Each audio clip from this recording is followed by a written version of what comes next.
Hello, it's October 31st, 2016. I'm Tony Smario, and this is End Times Trending. Happy Halloween, everybody. It's almost like Halloween every day if you watch the news these days, but I want to talk about some more specific topics in perhaps a shorter format, trying to get a handle on what's best for those that are attempting to grasp something from my insights. So I want to talk about the bank collapse, the monetary collapse that everyone's expecting. If you remember, I know those few of you that follow, but for those that might be new, a year ago, when everyone, more than a year now, was expecting in September a year ago the monetary system to collapse, according to the story by Jonathan Cahn and the Shemitah year, that God was going to judge the people because it was the Shemitah. And boy, did they all go through the trouble to point out the historical significance, the biblical relevance of what he was talking about. He was shaking hands with senators. If you remember, he was a big deal, even in the mainstream media, talking about financial collapse coming from God. So if you don't see that as part of a stage show, then what is it? Just really idiotic interpretation and irresponsible reporting? So why are you still listening to those people? There's a lot of prophecy about monetary collapse that's complete, a complete collapse, a tragic monetary collapse that will cause untold damage and destruction. Revelation records such a collapse. Nostradamus records such a collapse. There's other sources that I've come across in my studies that I don't have on the tip of my tongue, but suffice it to say that there is an eschatological basis for this collapse in Islam as well, who are reading mostly the same scriptures as the Jews and the Christians. But there's real historical evidence for it, and that's what I want to point out, is that if you consider, as we talk about a lot, the nature of our reality being sort of a divide and conquer, order out of chaos, Hegelian dialectic driven master plan.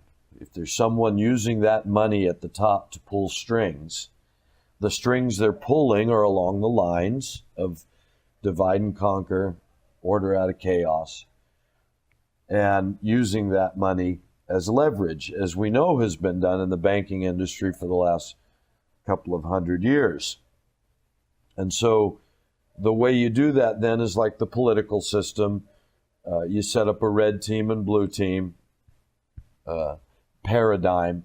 You infiltrate all parties, including the opposition, maybe especially the opposition, so that you have your control mechanisms, your agents in every,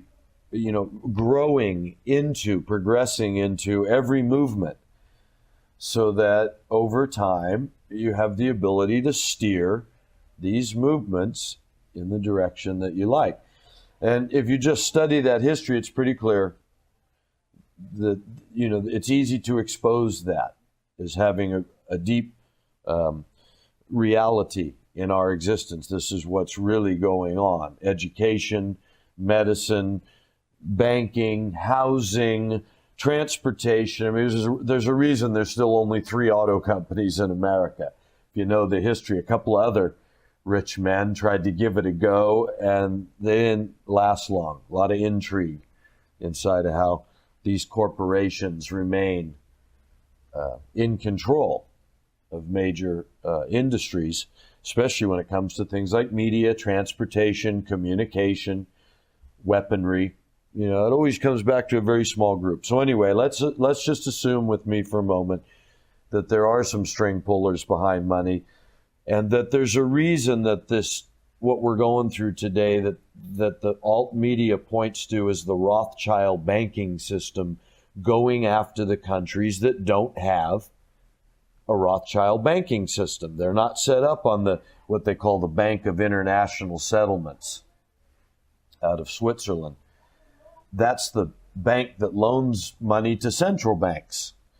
And there used to be 7 countries 15 years ago before 9/11.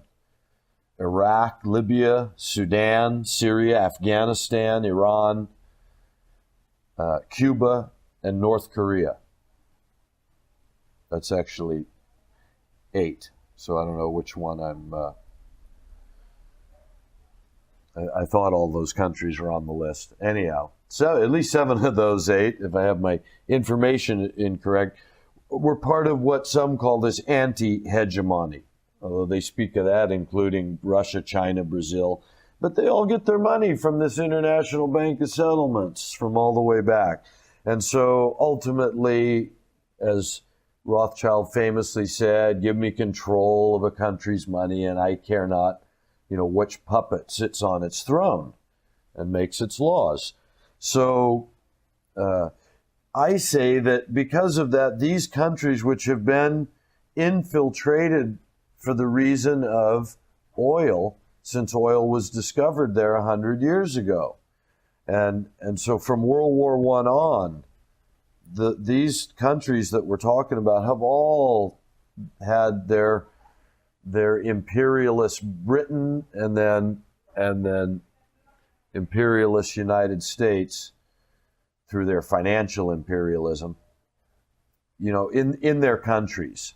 And so I say this small group of countries has been left as the ones to be the antagonists in the end. Okay, that's my theory. So go with it here for a minute. So number 1, under the idea of divide and conquer, order out of chaos, that the string pullers actually are playing a red team, blue team setup so they can have an eventual end, a big war. Why do they want a big war? That's what we have to look at now. Why would they be setting up such an end?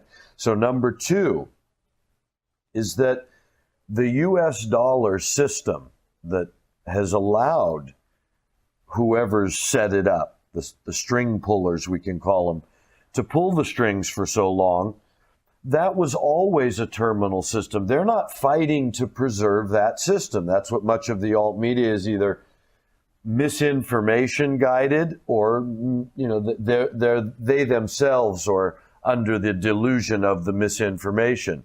It's not about trying to preserve the dollar system. The dollar system was always going to be like a pyramid scheme that would have to end at some point. If you live in a town of 1,000 people and you start a pyramid scheme where you sell 2 of your friends, a widget, on the pretext that if they sell it to 2 of their friends and everybody sells it to 2 friends, everybody makes money. Yeah, except you can calculate quite quickly how fast you'd be at those last 100 people in town that, once they buy it, where's the 200 people that they sell it to get the money back and keep the money flowing? Eventually, it has to come to a halt.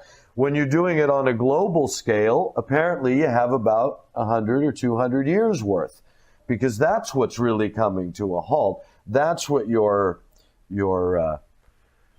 true financial, if you can call them experts, people who have a true insight that isn't bent to the will of the system. They didn't come up through graduate from Yale or Harvard and pitch the narrative to the rest of the world so we all think that it's right.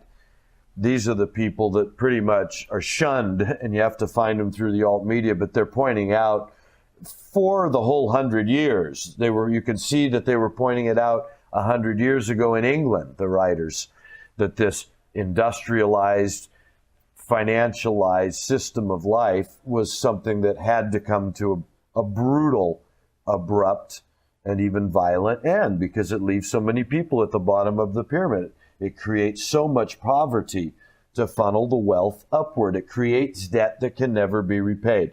So anyway, how'd they do that? Well, they had a war, what we call the First World War, Because when we went into the First World War, the British pound ruled the world. That was the central currency of the world. When we came out of the First World War at Bretton Woods in, what was it, 44, I think, 45, I forget what year, the Bretton Woods Agreement established the U.S. dollar at supremacy, but only under the conditions that the United States wouldn't overprint it, and to ensure not overprinting it, they would always honor that anybody could buy back, they could buy out the dollars for gold.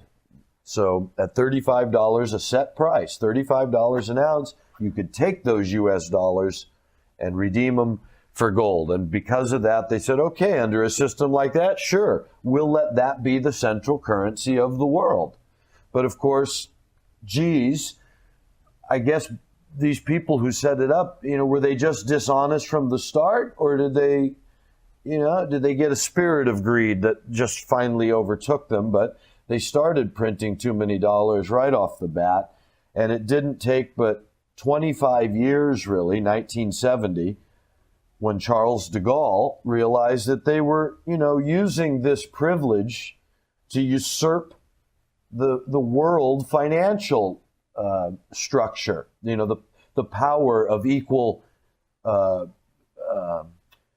financial significance from countries that, say, had put out just as much product as America, but they couldn't buy as much, let's say. They didn't have as much leverage because their franc or their mark or their lira or whatever they were trading in was not the world currency, so they weren't getting as much as America, and America wasn't keeping their word, so their dollars weren't worth as much. France was sending wine and cheese. Germany was sending technology and such. All these countries were sending hard goods to America and trading for U.S. dollars, but then these U.S. dollars on the market weren't buying them as much because America was printing too much dollars. So 25 years is all it took for Charles de Gaulle in France to see that America was playing unfair. So he said, okay, I got all these US dollars, I'll buy gold with it at $35 an ounce like you promised.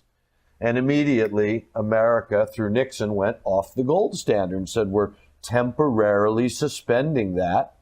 And America has never reinstated that. And so that's how they used that leverage unfairly and unjustly against the world.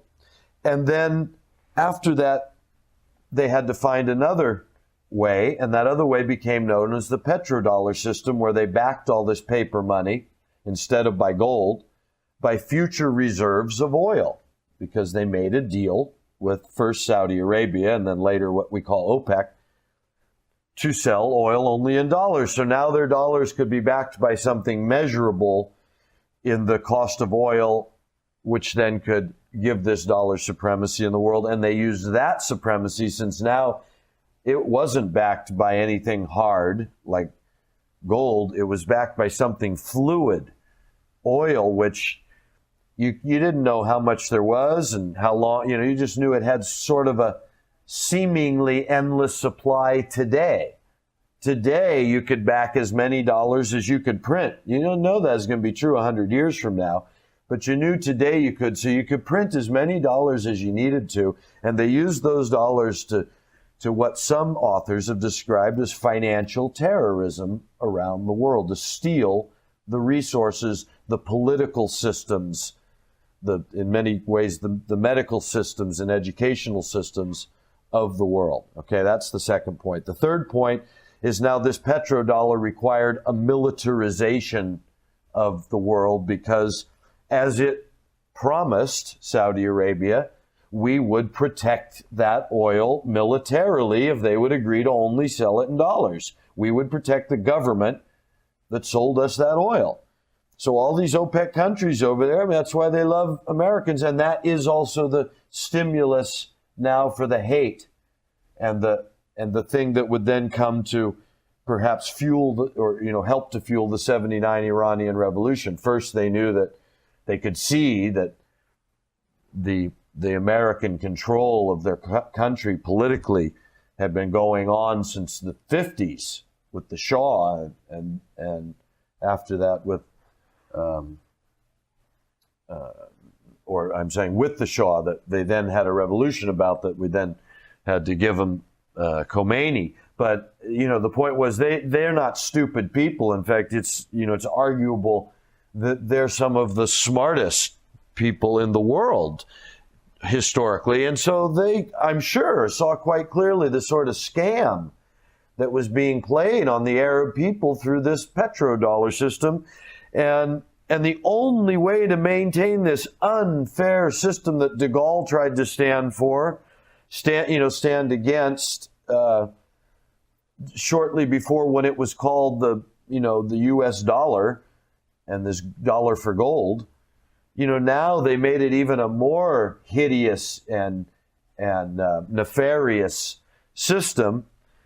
And the only way to protect it was through militarization and guns, and the result being that this dividing of the Arab people over it amongst each other, as well as amongst their feelings toward the West.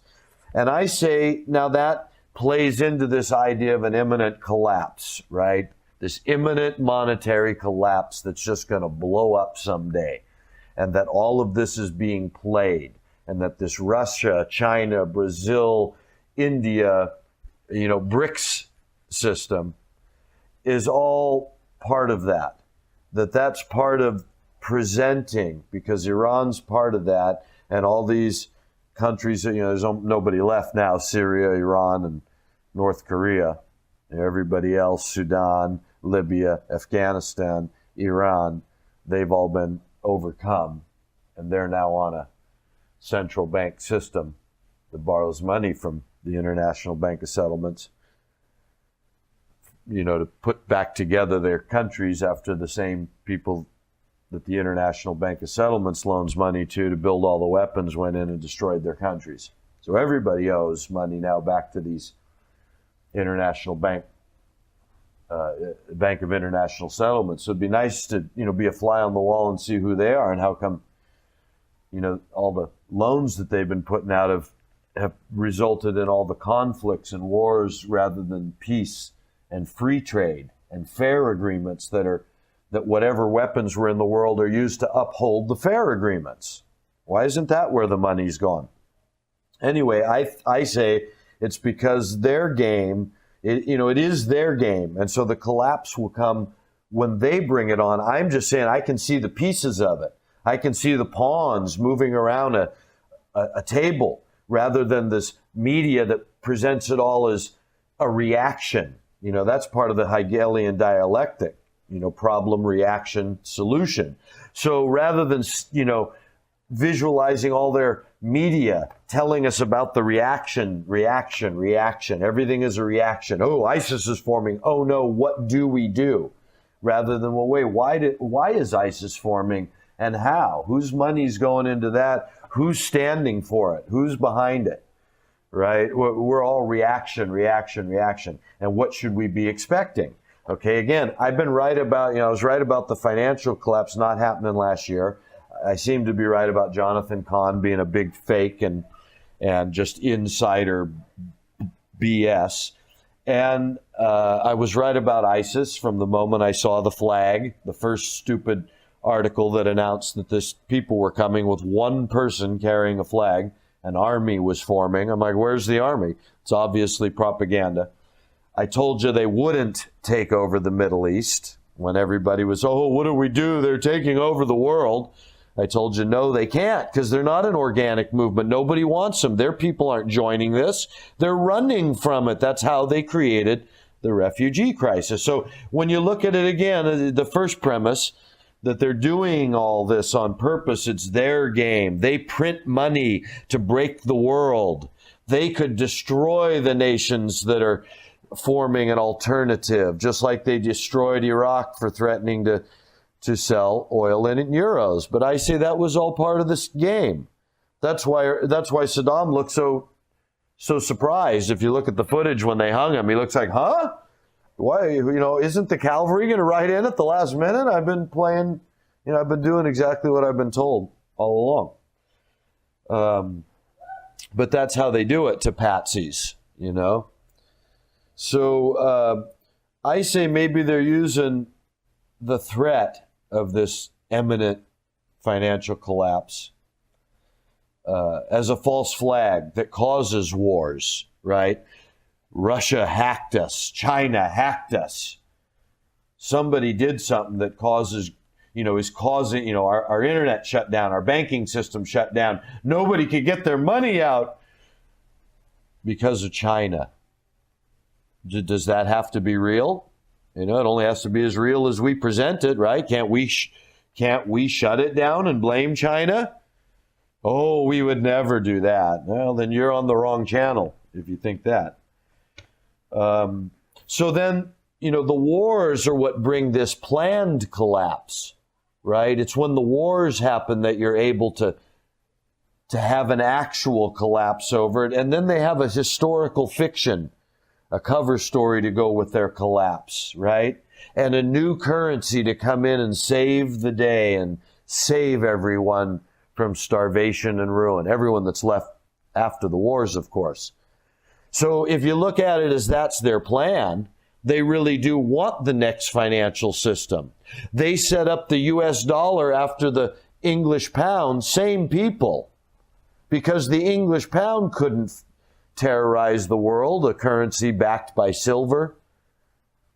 You couldn't pull this scheme on the world with an English pound, but you could with a US dollar that you could print unlimited amounts of. And so you start that scheme, and it's basically run for 100 years. Took 100 years to get that scheme to a point where even the people within it, can't help but announce it's at the end of its term, because it was terminal from its inception. It was obviously designed as a terminal scheme, like any pyramid scheme. It runs for only so long. It enriches those at the top while it runs and impoverishes those at the bottom that are left holding the bag. And so that can be used now as more of this division of people. I think that's why they're telling us about all the 1% and they're pointing to the bankers. They're pointing to I wouldn't want to be one of the people living on the hill when the shit hits the fan, you guys. What do you think's going to happen if even one false flag bomb blows up in a city like LA and all of a sudden water and food are disrupted to, 1 million people, 5 million people in an area? I mean, you don't think they're going to go for the people who have big pantries full of storage, living in luxury? You don't think they're going to go after their stuff, huh? So anyway, I pray it doesn't happen. I pray all this stuff is just a big bad dream, but darn it, I've been researching it too long not to be aware that it looks, if I had to bet my life today, I'd bet there are string pullers. I'd bet this imminent collapse has been planned for a long time. I'll bet we're being played on a red team, blue team, Hegelian dialectic. I'll bet the chaos that we have to face is something that to them is orchestrated to bring order for their new world order and their new currency system that will allow even more control over the world. So that's my my insight on this whole banking collapse, monetary collapse idea. Thanks for listening. I hope you'll subscribe and stick with me and stick with us as we try and work through some of these issues of our time and shed a little light that might inspire you in your own research. So thanks for being here. Talk to you next week.